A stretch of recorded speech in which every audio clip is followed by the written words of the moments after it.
그동안 다시 쓰는 사도행전적 교회 시리즈 설교를 쭉 진행하다가 부활절을 앞두고 잠깐 중단을 했는데요. 오늘 사도행전적 설교를 하면서 좀 마무리를 하려고 합니다. 오늘 마무리를 하는 시간이기 때문에 좀 그동안 배웠던 내용들을 좀 복습하는 시간을 가질 텐데요. 미리 여러분에게 좀 양해의 말씀을 드릴 것은 좀 지루할 수가 있습니다. 복습하기 때문에. 그래서 여러분들 잘 초점을 맞춰서 잘 따라오시면 좋겠습니다. 우리가 제일 먼저 설교를 시작하면서 사도행전 1장 6절에 나오는 그 말씀을 중심으로 해서 진정한 하나님 나라의 시작이라는 주제를 가지고요. 그들이 모였을 때 예수께 여쭈어 이르되 주께서 이스라엘 나라를 회복하심이 이때니까 라는 그 제자들의 질문을 통해서 우리는 개교회의 성장보다는 하나님 나라에 초점을 둬야 된다고 말씀을 드렸습니다. 만약에 개교회는 성장하지만 하나님 나라가 성장하지 않는다는 것은 그것은 옳지가 않다라는 것이죠. 그래서 우리는 하나님의 통치가 이루어지기 위해서는 자신의 신념, 오늘 이스라엘 백성들은 제자들은 이스라엘 민족의 회복에 초점을 뒀지만 하나님은 그것이 아니라 하나님 나라의 회복과 확정이었습니다. 이를 위해서 우리는 그래서 성령에 순종하고 따라야 된다고 말씀을 드렸습니다. 두 번째, 우리는 말씀이 살아 역사하는 교회라는 주제를 살펴보면서 사도행전 2장 33절의 말씀처럼 하나님의 오른손으로 예수를 높이심에 그가 약속하신 성령을 아버지께 받아서 너희가 보고 듣는 것을 이것을 부어줬다라는 그 베드로의 설교를 통해서 베드로는 오순절날 일어났던 여러 가지 방언의 현상에 너희들이 초점을 둘 것이 아니라 이것은 바로 예수님께 초점을 둬야 된다. 바로 성령이 오신 것은 예수님의 부활의 완성이었다라고 말씀을 하는 것이었습니다. 그랬을 때 오늘 베드로의 설교를 들었을 때 많은 사람들이 그 말씀을 듣고 마음에 찔려 우리가 어찌할꼬 라고 회개했던 것처럼 우리는 말씀에 올바른 반응을 하는 것이 중요하다고 말씀을 살펴봤고요. 세 번째로는 성숙한 관계를 이루는 교회를 살펴보면서 사도행전 2장 46절에 나오는 것처럼 날마다 마음을 같이하여 성전에 모이기를 힘쓰고 집에서 떡을 떼며 기쁨과 순전한 마음으로 음식을 먹었다라는 말씀을 통해서 우리는 교회가 무엇인지를 살펴봤죠. 우리는 꼭 기억할 것은 교회란 의인이라 칭함받는 어떤 사람들의 모임이었습니까? 죄인들의 모임이었다는 것이에요. 그럴 때 우리는 교회의 이상과 현실을 잘 이해하고 그 사이에서 우리가 상처를 받지 않도록 늘 조심을 해야 합니다. 이와 동시에 교회는 은혜와 사랑의 공동체이지만 그것이 방종과 무질서로 가지 않도록 올바른 가르침과 성경적 치리가 잘 이루어지는 교회를 이루어야 합니다. 네 번째로는 우리는 건강한 공동체를 이루는 교회라는 주제를 살펴보면서 사도행전 4장 32절의 말씀처럼 믿는 무리가 한 마음과 한 뜻이 되어 모든 물건을 서로 통용하고 자기 재물을 조금이라도 자기 것으로 생각하는 이가 없다라는 말씀을 통해서 우리 교회는 각자 도생, 각자 스스로 살아가려고 그런 것이 아니라 우리는 연대해야 된다고 말씀드렸습니다. 더불어 연대해야 된다고 했죠. 그러면서 우리는 연대하되 교회는 하향 평준화가 아니라 상향 평준화. 그래서 우리가 신앙생활을 하면서 교회 나오면서 믿음이 자라가야지 믿음이 다운되면 안 된다고 말씀을 드렸습니다. 다섯 번째는 거룩성을 지키는 교회라는 주제로 말씀을 살펴봤죠. 그 아나니아 부부의 얘기를 통해서 우리는 종교성 안에 담겨진 인간의 세속적인 욕망, 내가 인정받고자 하는 그런 세속적인 욕망으로 인해서 교회에 위기가 올 수 있기 때문에 우리는 신앙생활하면서 내 안에 있는 세속적인 욕망들을 잘 조심할 것을 살펴보았습니다. 여섯 번째는 복음을 부끄러워하지 않는 교회라는 주제로 말씀을 살펴봤는데 많은 사도들이 채찍을 당하면서도 예수님의 이름을 계속해서 전했던 사건들을 보면서 오늘날 사회가 포스트 모더니즘의 다원주의 사회이지만 이 가운데 우리는 예수님의 복음을 부끄러워하지 아니하고 예수님이 나의 구원자일 뿐만 아니라 주가 되신다라는 그 고백을, 그 로드십을 우리가 함께 고백해야 될 것을 살펴보았습니다. 일곱 번째는 갈등을 극복하는 교회였습니다.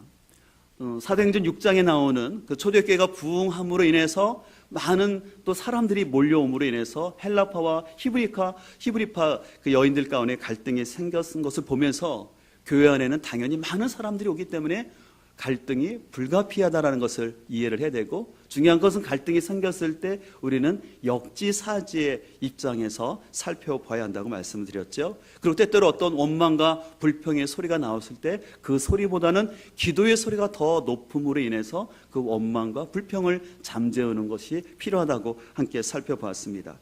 8번째로는 성령이 충만한 교회라는 주제를 가지고 말씀을 살펴보면서 스데반 집사의 그 순교하는 모습을 통해서, 스데반 집사가 돌을 맞으면서도 그가 주님을 바라봤던 것처럼 교회는 세상의 화려함이 아니라 하늘의 영광을 주목하는 교회가 된다고 말씀드렸습니다. 그렇기 때문에 우리는 또 신앙생활하면서 사람을 바라보고 실족하지 말고 믿음의 주여 온전케 하시는 예수님을 끝까지 바라봐야만 승리할 수 있음을 살펴보았습니다. 9번째로는 전도에 집중하는 교회를 살펴봤죠. 8장 1절에 보니까 이 스데반의 죽음뿐만 아니라 이제 사울의 핍박으로 인해서 교회가 많이 흩어졌습니다. 근데 그 흩어진 가운데도 교회가 열심히 전도했던 모습들을 통해서, 특별히 오늘날 시대는 다음 세대의 위기라고 우리가 말씀을 함께 나누었습니다. 그래서 우리가 다음 세대를 믿음으로 세우기 위해서 특별히 우리가 거기에 집중을 하고, 그래서 아까도 우리 광고 드린 것처럼 방방도 설치하고, 저도 요즘 계속 대신방 기간이지만 또 시간을 내서 위즈덤 스쿨을 개설하기 위해서 계속해서 교육을 받고 있습니다. 그리고 또 우리 교회 안에서 믿음이 어린 성도들이 실족하지 않도록 우리가 언행에 주의할 것을 살펴봤습니다. 10번째로는 성령에 순종하는 교회라는 주제를 가지고 우리는 내 이성을 뛰어넘어서, 이성은 무시하지 말되 이성을 초월한 순종을 해야 되고, 또 순종은 올바른 분에게 순종을 해야지만 그것이 가치 있기 때문에 우리가 순종할 때 잘 분별을 해야 된다고 말씀을 나누었습니다. 그리고 11번째로 회심의 간증이 분명한 교회라는 주제를 통해서 사도행전 9장에 나타났던 사울의 그 회심 사건을 통해서 우리 회심에는 두 종류가 있다고 말씀드렸어요. 극적인 회심과 점진적인 회심이 있는데, 어떤 회심이든 간에 중요한 것은 그 믿음의 가치관, 신념이 바뀌어야 되고 행동이 바뀌어야 되고 소속감이 바뀌어야 되는 이 세 가지 원칙을 기억하면서, 특별히 우리는 여러분들이 복음학교에서 함께 배웠던 나의 복음을 가지고 다른 사람들에게 복음을 증거해야 된다고 말씀을 나누었습니다. 자, 지금까지 제가 쭉 그동안 배웠던 것을 간략하게 요약해서 정리했는데, 여러분들 들으시면서 어떻게 좀 기억이 나셨나요? 네, 기억이 나신 분들은 참 감사드리고, 혹시 여러분들 중에 이 얘기가 좀 처음 듣는 얘기처럼 들려진다면 걱정하지 마십시오. 그런 분들이 있기 때문에 제가 똑같은 설교를 하더라도 제가 부담이 없죠. 또 지금 말한 게 잘 기억이 되시는 분들은 아마 치매에 걸릴 걱정은 안 하실 것 같습니다. 이제 오늘은 마지막 시간으로서요, 평안하여 든든히 세워지는 교회라는 주제로 말씀을 나누고자 하는데요, 제가 여러분들에게 좀 질문을 드리고 싶어요. 어떤 질문이냐면, 여러분들은 과연 어떤 교회를 다니고 싶은지 지금 질문이 나오는데요, 첫 번째 교회는요, 교회는 크고 화려한데 잘 싸우는 교회가 있습니다. 두 번째 교회는요, 성도들이 굉장히 잘 사는데 교회 일에는 관심이 없어서 별로 헌신을 하지 않는 교회입니다. 세 번째는 교회가 사회 봉사활동을 많이 하는데 말씀의 은혜는 없는 교회입니다. 네 번째 교회는 장소를 불문하고 말씀 가운데 평안하고 든든히 세워지는 교회입니다. 여러분들 어떤 교회를 다니고 싶습니까? 설문의 의도가 굉장히 노골적으로 들어있죠. 근데 이 노골적인 의도를 떠나서 제가 평신도라면 당연히 저는 네 번째 교회를 다니고 싶고, 또 저희 자녀들이 교회를 혹시 선택한다면 동일하게 네 번째 교회를 다니라고 말하고 싶습니다. 그렇다면 어떻게 우리가 평안히 든든히 세워가는 교회를 이룰 수 있을까요? 첫 번째는 과거의 잘못을 용납하고 협력하는 교회가 되어야 합니다. 오늘 26절을 보면 이렇게 말하고 있습니다. 사울이 예루살렘에 가서 제자들을 사귀고자 하나 다 두려워하여 그가 제자됨을 믿지 아니하니, 바나바가 데리고 사도들에게 가서 그가 길에서 어떻게 주를 보았는지와 주께서 그에게 말씀하신 일과 다메섹에서 그가 어떻게 예수 이름으로 담대히 말하야 한지를 전하니라. 여러분 아시는 것처럼 사울은 다메섹 도상에서 예수님을 극적으로 만났습니다. 그리고 예루살렘에 가서 예수님의 12 제자들과 함께 교제하기를 원했어요. 그러나 이 사울의 과거의 행적을 잘 알고 있었던 이 제자들은요, 그의 회심을 의심하고 그와 함께 교제하지 않으려 했고 심지어는 두려워했습니다. 근데 바로 그때 피스메이커인 바나바가 나타나서 이 사울이 어떻게 다메섹 도상에서 주님을 깊이 만났는지, 그리고 만난 후에 그가 어떻게 변화된 모습을 가지고 예수님을 증거했는지를 그 제자들 앞에서 잘 설명을 해주고 이 사울을 변호해 줬습니다. 이런 바나바의 설명을 들었던 제자들은 이제 그들이 갖고 있던 오해들을 다 풀고 이제 사울을 받아들이고 함께 교제하게 되었습니다. 우리도 신앙생활을 하다 보면요, 어떤 사람에 대한 선입견이나 평판이라는 것을 갖고 있습니다. 그 사람은 과거에 교회에서 이렇게 행동을 했대. 또 이 사람은 저 교회에서 이런 과거에 이런 역사가 있어 라고 얘기를 합니다. 그런데 대부분 이런 얘기들은 보면요, 좋은 얘기보다는 좀 안 좋은 쪽의 얘기들, 흔히 가십성의 얘기들을 많이 하는 것을 볼 수가 있습니다. 특별히 자신이나 또 가족과 연관된 문제, 특별히 또 물질과 연관된 문제일 경우에는 우리는 객관적인 것을 얘기하기보다는 굉장히 주관적인 관점에서 그 얘기를 해석하고 전달하는 것을 볼 수가 있습니다.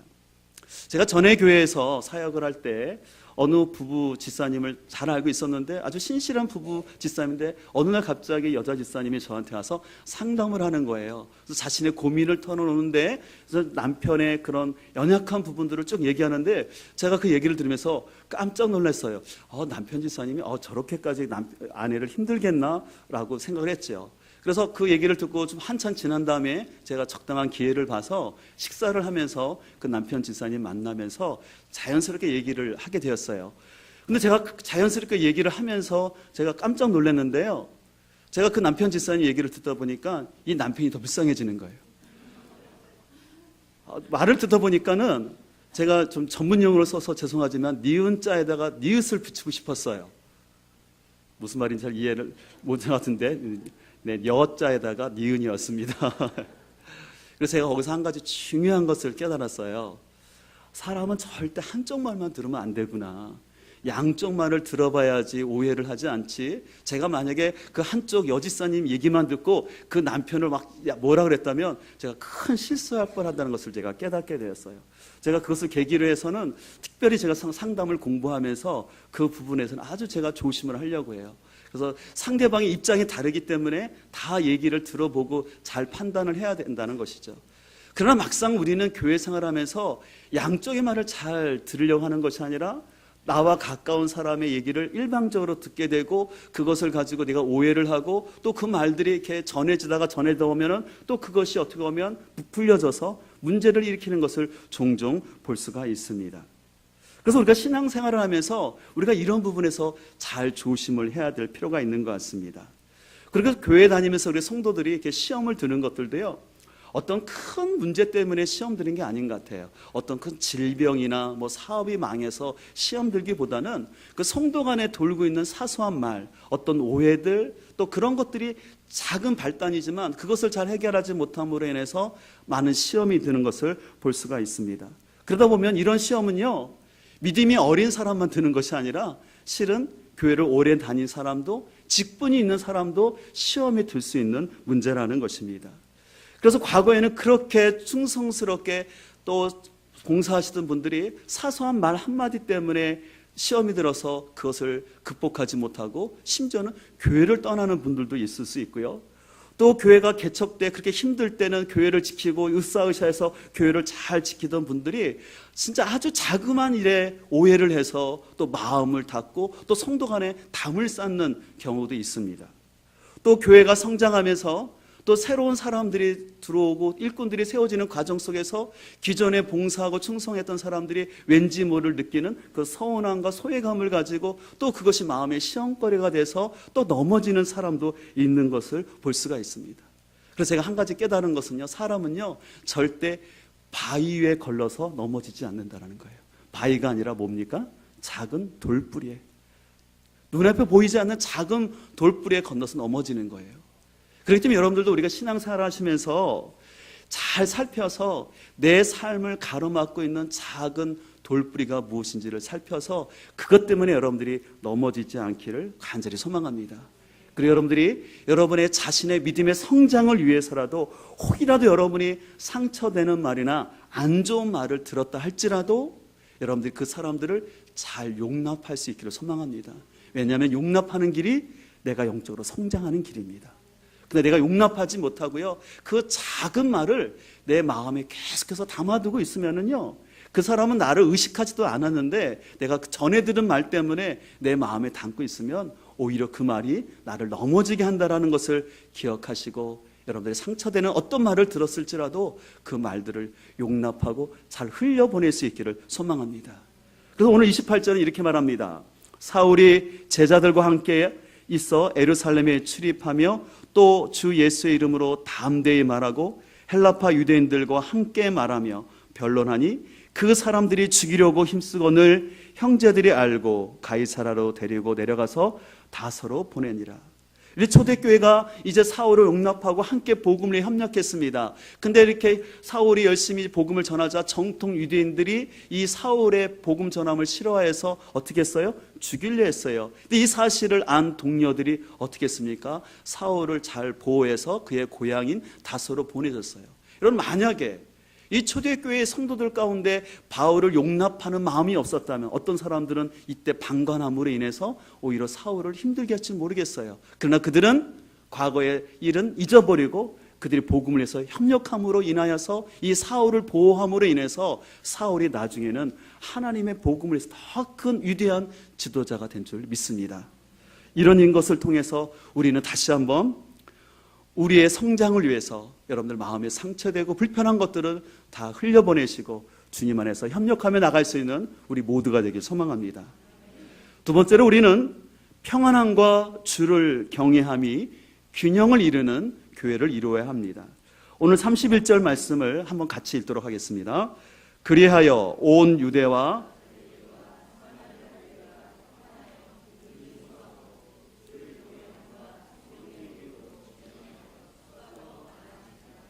이 31절 말씀은요, 사도행전의 두 번째로 등장하는 요약 구절인데요, 이 사도행전은 계속 진행하면서 이제 하나님의 복음으로 인하여서 유대와 갈릴리, 사마리아 교회가 평안하여 든든히 세워졌다고 말하고 있습니다. 여기 평안하여라는 단어는요, 평화를 가지고 있다라는 뜻이었어요. 이것은 뭐냐면 평화가 일시적으로 있었다라는 것이 아니라 지속적인 평화가 이루어지고 있다라는 것이었어요. 이 평안이라는 어는 뭐냐면 연합, 일치, 조화롭다라는 뜻이에요. 근데 이 평안의 반대는 염려인데요, 염려의 원어는 뭐냐면 난임, 분열, 갈등이라는 뜻이 있습니다. 이런 차원에서 하나님이 함께 하시는 교회는 언제나 연합, 일치, 조화를 이루는 교회인 줄 믿습니다. 여러분, 때때로 신앙생활하다 보면 우리가 영적 싸움이라는 말을 듣습니다. 근데 영적 싸움이라는 것은 우리 눈에 보이지 않는 어둠의 세력에 대한 것이지 결코 성도 간에, 사람 간에 싸우는 것은 절대 영적 싸움이 아닙니다. 그렇기 때문에 여러분들 신앙생활하면서 결코 사람을 미워하거나 정죄하는 것은 하나님께서 기뻐하지 않는 것이에요. 우리의 싸움의 대상은 그 사람 배후에서 역사하는 어둠의 사람이지 결코 사람이 아니기 때문에 그 사람의 행동과 말 때문에 여러분이 넘어지지 않기를 소망합니다. 그리고 우리가 영적으로 성숙하다라는 것은 뭐냐면요, 어떤 말을 할 때도 단순히 솔직하게 말하는 것을 넘어서 지혜롭게 말하는 것이에요. 그래서 잠언 25장 11절은 이렇게 말하고 있습니다. 경우에 알맞은 말은 은쟁반에 담긴 금사가이다. 지혜로운 사람의 책망은 들을 줄 아는 사람의 귀에는 금 귀고리요 순금 목걸이다 라고 얘기하고 있습니다. 그래서 여러분들 평안이 가득한 교회가 되기 위해서는 뭐냐면은 말을 지혜롭게 해야 된다는 거죠. 경우에 알맞게. 그래서 이 말을 지금 해야 될 때인지 안 해야 될 때인지를 분별하는 것이죠. 네. 또 그 사람이 들을 만한 사람에게 이 얘기를 해야지, 들을 준비가 안 된 사람에게 아무리 좋은 말을 한다 할지라도 오히려 그것은 말이 튕겨져 나올 수 있기 때문에 우리가 말을 할 때는 솔직하다고 해서 나의 감정을 그대로 다 말하는 것이 아니라 지혜롭게 얘기하는 거죠. 이번에 중보기도 훈련 받으신 분들은 아시겠지만 우리가 기도하면서 여러 가지 하나님께서 기도 가운데 주시는 그림이나 여러 가지 있을 때 그것들을 긍정적으로 표현해야 된다는 것을 잘 배우지 않았습니까? 아주 중요한 원리들을 배웠어요. 그래서 우리가 이 말을 할 때는 내 말을 통하여서 그 공동체가 연합되어지고 일치되고 조화되는데 그런 쪽의 말을 하는 것이죠. 그러나 반대로 갈등하는 교회는 어떠냐면 자꾸 편을 가리게 되고 그 말로 인해서 교회의 일치가 깨어지는 것입니다. 그로 인해서 그 교회는 성장하지가 않죠. 그 대표적인 교회를 들라 하면 여러분들 바로 고린도 교회를 들 수가 있어요. 여러분들 고린도 교회는 특징이 뭐였습니까? 파벌이 많이 있었어요. 나는 바울파다, 게바파다, 아볼로파다, 예수파다, 너무 다 파벌이 만들어진 거예요. 근데 누가 파벌을 만들었을까요? 사도 바울은 말합니다. 지도자들이 절대 그런 파벌을 만들지 않았다라는 거예요. 문제는 그 가운데 있는 성도들이 자꾸 말을 만들어서 파벌을 만들었다라고 사도 바울은 안타까운 심정으로 얘기하지 않습니까? 그렇기 때문에 우리는 하나님께서 역사하시는 평안한 교회가 이루기 위해서 우리는 말을 통해서 교회가 연합되어지고 일치되는 쪽으로 우리는 언제나 말을 하는 습관을 이루어야 할 줄 믿습니다. 그런데 이런 평안을, 인간적인 평안과 함께 우리가 꼭 함께 있어야 될 것은 뭐냐면 주님을 경외함이 같이 있어야지만 균형을 이루어줄 수 있다는 것이에요. 왜냐하면 주님을 경외함이 없는 인간적인 평안함만 추구하게 될 때면 그 교회는 단순히 인간적인 침묵을 도모하는 침묵의 수준에 머물기 때문에 그렇습니다. 여러분들 세상에 친목회나 동창회도 다 연합, 일치, 사랑을 강조하지 않습니까? 그러나 교회는 그런 세상적인 기준을 넘어서 하나님을 경외하는 마음을 가지고 연합이 되어야 된다는 것이에요. 이 경외하다라는 말은 두려워하다, 존경하다, 공경하다는 뜻이 있어요. 그러니까 하나님을 의식하고 두려워하고 공경하는 마음을 가지고 있을 때 진정한 평안이 이루어질 수 있다는 것입니다. 하나님을 경외하지 않는 모임은 인간적인 침묵만을 추구할 수 있어요. 그러면 자꾸 인간적인 침묵과 화목만을 추구하다 보면 어떤 일이 발생하냐면 우리끼리니까 분위기 좋게 하기 위해서 맥주 한잔 하는 건 괜찮아. 맥주는 음료수잖아. 그런 얘기를 할 수가 있다는 것이에요. 그렇게 하면서 즐거울 수가 있다는 거예요. 그러나 그것은 합당하지 않는 것이죠. 또 하나님을 경외하지 않는 봉사자는 자신의 의를 드러내려고 봉사를 하려고 합니다. 또 봉사를 하면서 자신의 스타일과 맞지 않으면 쉽게 다른 사람을 정죄하고 뭐라고 얘기를 합니다. 그러면서 교회에 합당하지 않는 말들을 서스럼 없이 하게 되죠. 그렇게 되면 바로 그런 사람들을 향해서 요즘 젊은이들은 뭐라 그러냐면 갑분싸라고 합니다. 그럼 갑분싸가 뭔지 아십니까? 예, 갑자기 분위기를 싸하게 하는 사람. 우리 교회는 그런 사람이 없는 줄 믿습니다. 그래서 우리는 분위기를 싸하게 하는 사람이 아니라 분위기를 화목하게 하고 따뜻하게 하는 그 사람들이 곳곳에 있을 때 그 교회가 더더 건강하게 세워질 줄 믿습니다. 그래서 오늘 본문 31절 후반절은 이렇게 말하고 있습니다. 주를 경외함과 성령의 위로로 진행하여 수가 어떻게 했습니까? 더 많아졌다라는 거예요. 여기 성령의 위로라는 위안, 격려, 권면이라는 뜻으로써요. 이 초대교회는 성령님께서 성도들을 날마다 위로해 주시고 격려해 주시고 위안을 주셨다라는 것이에요. 어떤 사람에게요? 주를 경외하는 사람에게 이런 성령님의 위로와 위안, 격려가 있을 줄 믿습니다. 그래서 우리는 신앙생활하면서요, 놓치지 말아야 할 단어가 있는데 경외라는 단어예요. 저는 어렸을 때 이 경외라는 단어를 몰랐던 게 좀 아쉽더라고요. 제가 어렸을 때부터 좀 더 경외라는 단어를 알았다면 좀 더 제가 더 하나님 앞에 더 준비될 수 있는 시간이 있었을 때라는 생각을 갖는데요. 우리는 하나님을 사랑해야 될 뿐만 아니라 우리는 하나님을 경외해야 합니다. 하나님은 사랑의 하나님이지만 두렵고 존경해야 될 분이에요. 교회는 자유스럽고 사랑이 넘치는 곳이지만 동시에 교회는 하나님을 경외해야 돼요. 하나님의 거룩성이 있어야 할 줄 믿습니다. 그래서 하나님을 경외하기 때문에 내가 말을 할 때 아무도 안 보는 것 같지만 아무도 안 듣는 것 같지만 내 말과 행동을 하나님이 다 듣고 보고 계신다라는 생각을 하고, 그래서 하나님을 경외함을 가지고 공동체를 세우는 말을 해갈 때 하나님께서 그 교회 가운데 평안함을 더하여 줄 믿습니다. 요즘 제가 참 감사한 것이 있는데요, 수요 중보기도 학교를 하면서 실은 5시 반부터 기도 실습이 들어가거든요. 그럼 2시간 하고 또한 기도 강의가 2시간 진행되고 또 끝난 다음에 또 2시간 기도 실습을 해요. 그러다 보면 12시 넘어서 끝날 때가 있거든요. 근데 그렇게 피곤함에도 불구하고 성도들이 또 그 다음 주에도 참여하시고 또한 그뿐만 아니라 평일날도 요즘 저녁 식마감마다 우리 많은 성도님들이 자원함으로 와서 여러 가지 제목을 놓고 기도하는 그 성도들을 볼 때마다 저 목회자로서 너무너무 감사한 것이에요. 제가 깨닫는 것은요, 교회는 말을 잘하는 사람이 있어서 부흥하는 것이 아니라 조용히 하나님 앞에 경외함을 가지고 기도하는 그 사람들로 인하여서 교회는 자라갈 줄 믿습니다. 소망하는 것은 우리 교회가 어디 있든 어떤 모습 가운데 있든 간에 주님을 경외함을 가지고 기도하고 겸손히 섬기면서 평안한 가운데 든든히 세워감으로 인하여서 하나님의 영광을 드러낼 수 있는 우리 교회가 되길 소망합니다. 또한 그런 교회가 될 때 우리 성도들의 삶에도 하나님이 주시는 평강이 있어서 여러분의 사역의 지경이 넓혀지고 또 하나님께서 은혜를 여러분의 삶 가운데 베풀을 줄 믿습니다. 그런 은혜가 우리 공동체에 가득 넘치길 소망하면서 이 시간 우리 함께 찬양하기를 원합니다. 이런 교회가 되게 하소서라는 찬양인데요, 가사가 참 좋은 찬양이죠. 진정한 예배가 살아심 쓰는 교회, 주님이 주인 되시는 교회, 믿음의 기도가 쌓이는 교회, 최고의 찬양을 드리는 교회, 말씀이 살아 움직이는 교회, 성도의 사랑이 넘치는 교회, 성김과 헌신이 기쁨이 되어 열매 맺는 아름다운 교회. 우리 지난 12주 동안에 있었던 사도행전의 설교를 돌이켜보면서 기도하는 마음을 가지고 이렇게 찬양하겠습니다.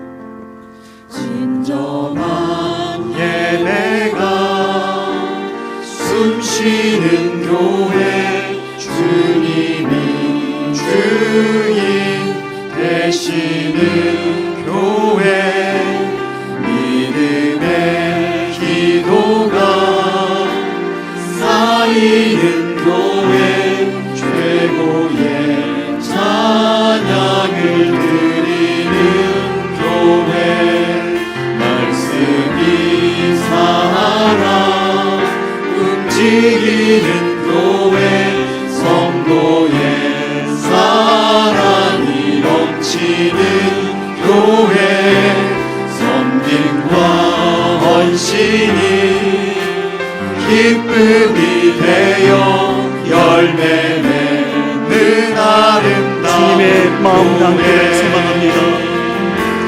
주님의 마음 닮아서 이웃을 사랑하는 교회, 이웃을 사랑하는 오직 교회, 주님의 영광을 위해, 주님의 영광을 위해서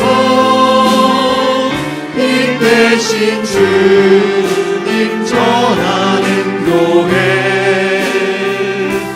사랑의 불꽃이 활짝 피어나 날마다 사랑에 빠지는 교회, 주께서 사랑하는 우리 교회가 이런 교회 되게 하소서. 주님의 마음 닮아서, 주님의 마음 닮아서 이웃을 사랑하는 교회, 주님의 빛 대신 주님을 온전히 전하는 빛 대신 주님 전하는 교회,